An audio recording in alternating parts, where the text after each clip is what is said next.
매지온의 최근 공시된 사업 보고서, 투자자분들이라면 정말 궁금해하실 텐데요.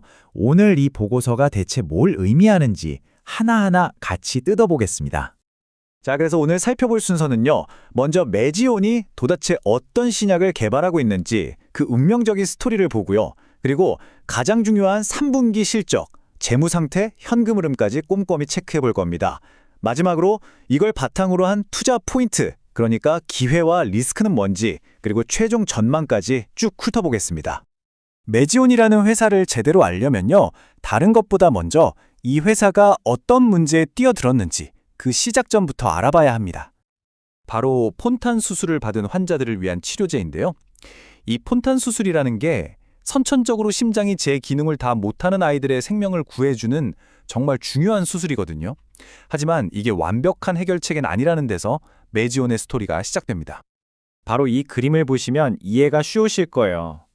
폰탄 수술이 혈액이 흐르는 길을 새로 만들어주는 건데 이게 사실 완벽한 방법이 아니다 보니까 환자들이 나이가 들면서 여러 합병증으로 고생하게 되는 거죠.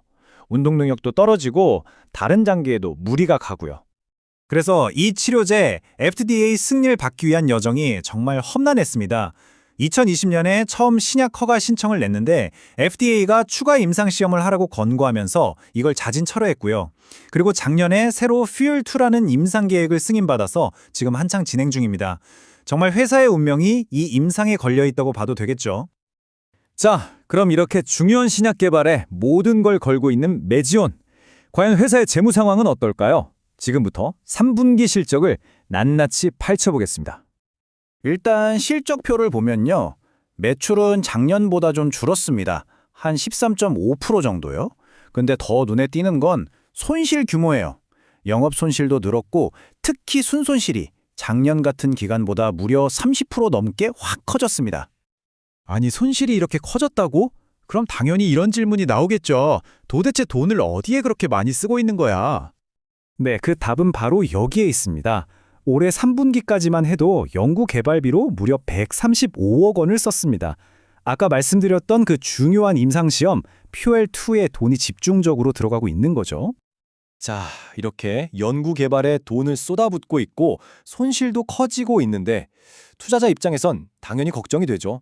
이 회사 버틸 체력이 되나? 그래서 지금부터는 재무 건전성을 좀 더 깊게 들여다보겠습니다. 이 그래프를 한번 보세요. 정말 눈에 띄는 변화가 있죠? 바로 부채 비율입니다.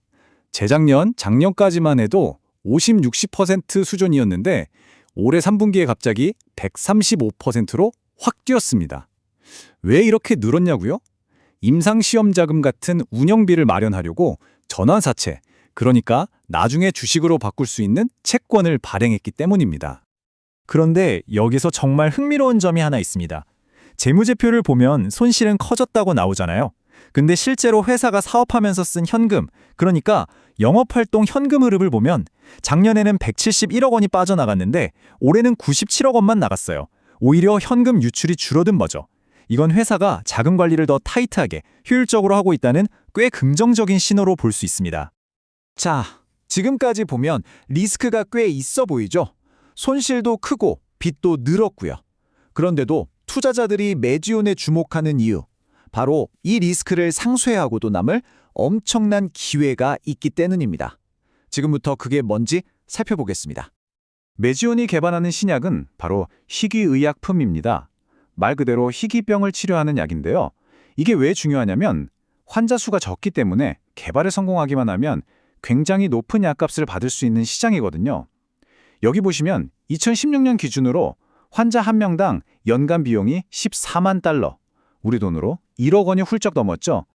그러니까 매지온에 대한 긍정적인 시나리오는 이런 겁니다. 첫째, 현재 폰탄 환자를 위한 FDA 승인 치료제가 아예 없어요. 최초가 되는 거죠. 둘째, 생각보다 시장이 큽니다. 미국에만 환자가 5만에서 7만 명 정도로 추정돼요.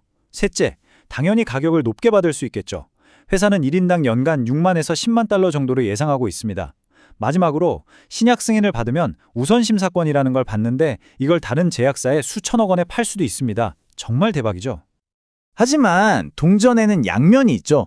이렇게 장밋빛 전망만 있는 건 아닙니다. 당연히 리스크도 존재하고 이 부분을 정말 냉정하게 보셔야 합니다.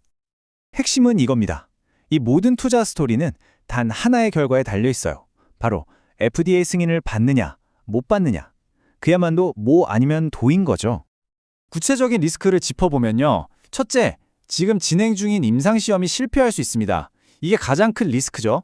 둘째, 임상 결과가 좋아도 FDA가 승인을 안 해줄 수도 있어요. 이미 한번 그런 경험이 있었고요. 셋째, 계속 돈을 쓰고 있는데 앞으로 자금 조달에 문제가 생길 수도 있습니다. 마지막으로 회사가 이 신약 하나에 모든 걸 걸고 있기 때문에 이게 잘못되면 대안이 없다는 점도 큰 리스크입니다. 자, 이렇게 기회와 리스크를 모두 살펴봤는데요. 그럼 투자자 입장에서 앞으로 뭘 지켜봐야 할까요? 마지막으로 최종 전망과 전략을 정리해 보겠습니다. 매지온 투자자라면 혹은 투자를 고려하고 있다면 앞으로 이 4가지 이벤트는 달력에 꼭 표시해 두셔야 합니다. 첫째, 임상시험이 언제 끝나는지. 둘째, 그 결과가 언제 발표되는지. 이게 가장 중요하겠죠. 셋째, 그 결과를 가지고 언제 다시 FDA에 서류를 제출하는지. 그리고 마지막으로 FDA의 최종 결정이 언제 나오는지. 이 일정들이 바로 주가의 향방을 가를 결정적인 순간들입니다. 사실 이 모든 이야기는 매지온의 사업 보고서에 있는 이 한 문장으로 요약될 수 있습니다. 신약 개발은 성공 확률이 매우 낮지만 성공할 경우 매우 높은 수익을 창출할 수 있다. 회사 스스로도 인정하는 거죠. 이건 하이 리스크, 하이 리턴 게임이라는 걸요. 결국 남는 질문은 이것 하나입니다. 단 한 번의 임상시험이라는 엄청난 리스크. 하지만 그 너머에 있을지도 모를 수많은 환자들의 유일한 희망이 될 수 있다는 엄청난 보상. 이 전부 아니면 전무의 게임에 여러분은 과연 베팅하시겠습니까?